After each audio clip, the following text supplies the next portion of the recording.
మొట్టమొదట రీఆర్గనైజేషన్ కమిటీనే 56 కంటే ముందర ఫజల్ అలీ ఒక ప్రధాన కారణం రాష్ట్రం కలిసి ఉండాలి అని చెప్పేదానికి కారణం గోదావరి కృష్ణా నదుల్లో ఉన్న నీటిని సద్వినియోగం చేసుకోవాలంటే ఈ రెండు కూడా ఒక రాష్ట్రంలోనే ఉంటేనే సద్వినియోగం చేసుకోవచ్చు, లేకన్నా ఉంటే ఇబ్బందికరమైన పరిస్థితులు ఉంటాయి అనే ఉద్దేశంతోనే ఆ రోజు మనం చేయటం జరిగింది. ఇది చేసే దాంట్లో గోదావరి కృష్ణా నదుల్లో ముఖ్యంగా 3 ప్రాజెక్ట్స్ మనం తీసుకోవటం జరిగింది. మొట్టమొదట నాగార్జున సాగరు 1955లో జవహర్లాల్ నెహ్రూ గారు ఫౌండేషన్ వేశారు. దీన్ని 67లో ఇందిరాగాంధీ గారు దీన్ని ఇనాగ్రేట్ చేయటం జరిగింది. దీంట్లో ఒక 70,000 ఎకరాలు గుంటూరు నల్గొండ జిల్లాల్లో మునగడకు గురైనాయి. ఆ రోజే రాష్ట్రం విడిపోయి ఉంటే మనం ఈ ప్రాజెక్ట్ కట్టుకుండే పరిస్థితి ఉండేదా? నల్గొండలో గుంటూరులో 70,000 ఎకరాలు మునగడకు గురైంది నాగార్జున సాగర్లో. అదేవిధంగా ఒక 4,800 ఇండ్లు వారు మార్చడం జరిగింది సబ్మర్జెన్స్ ఏరియా నుంచి. శ్రీశైలంకి వచ్చేటప్పటికి 1963లో జవహర్లాల్ నెహ్రూ గారు ఫౌండేషన్ వేస్తే శ్రీమతి ఇందిరాగాంధీ గారు 82లో దీన్ని ఇనాగ్రేట్ చేయటం జరిగింది. దీంట్లో కూడా 88,000 ఎకరాలు మునగడకు గురైంది. ఇది కర్నూలు మహబూబ్ నగర్లో మునగడకు గురైంది. 2 ఒకటేమో రాయలసీమ జిల్లా, ఒకటేమో తెలంగాణ జిల్లా. మొన్న తీసుకున్న పులిచింతల మనకు దగ్గర గుంటూరు జిల్లా, నల్గొండ జిల్లా. గుంటూరులో 14,000 ఎకరాలు, నల్గొండలో 13,000 ఎకరాలు, దగ్గర 28,000 ఎకరాలు సబ్మర్జ్ అయింది. ఇవన్నీ మనం ఒక రాష్ట్రంలో ఉన్నాం కాబట్టి రైతులను ఒప్పించి మెప్పించి మనం చేసుకునే పరిస్థితి ఏర్పడింది.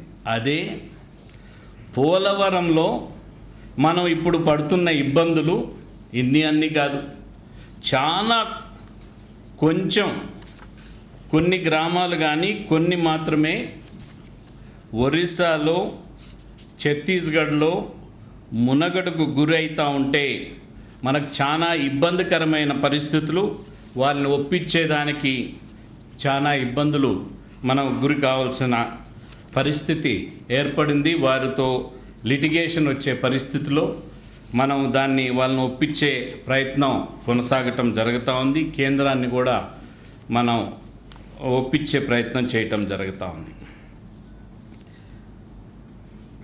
ఈరోజు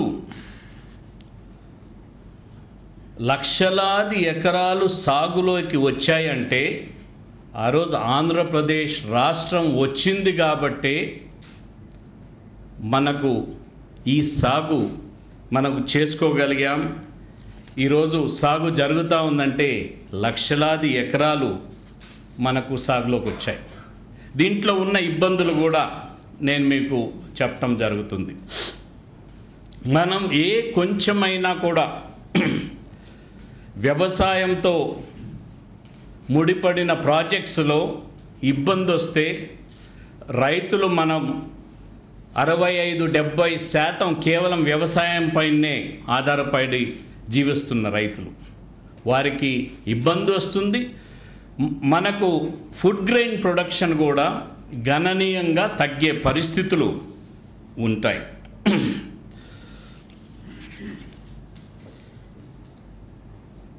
వీటిల్లో ఇబ్బంది ఎందుకు వస్తుంది అనేది ఒక్కసారి మీరు మ్యాప్ చూడాల్సిన అవసరం ఖచ్చితంగా ఉంది. ఇది మీకు కర్ణాటక నుంచి వచ్చే నీరు మహబూబ్ నగర్ జిల్లాలో మీకు ఎంటర్ అయ్యి 82 కిలోమీటర్లు మహబూబ్ నగర్లో వచ్చిన తర్వాత కర్నూలు మహబూబ్ నగర్ జిల్లాల్లో మధ్యలో పారటం జరుగుతుంది.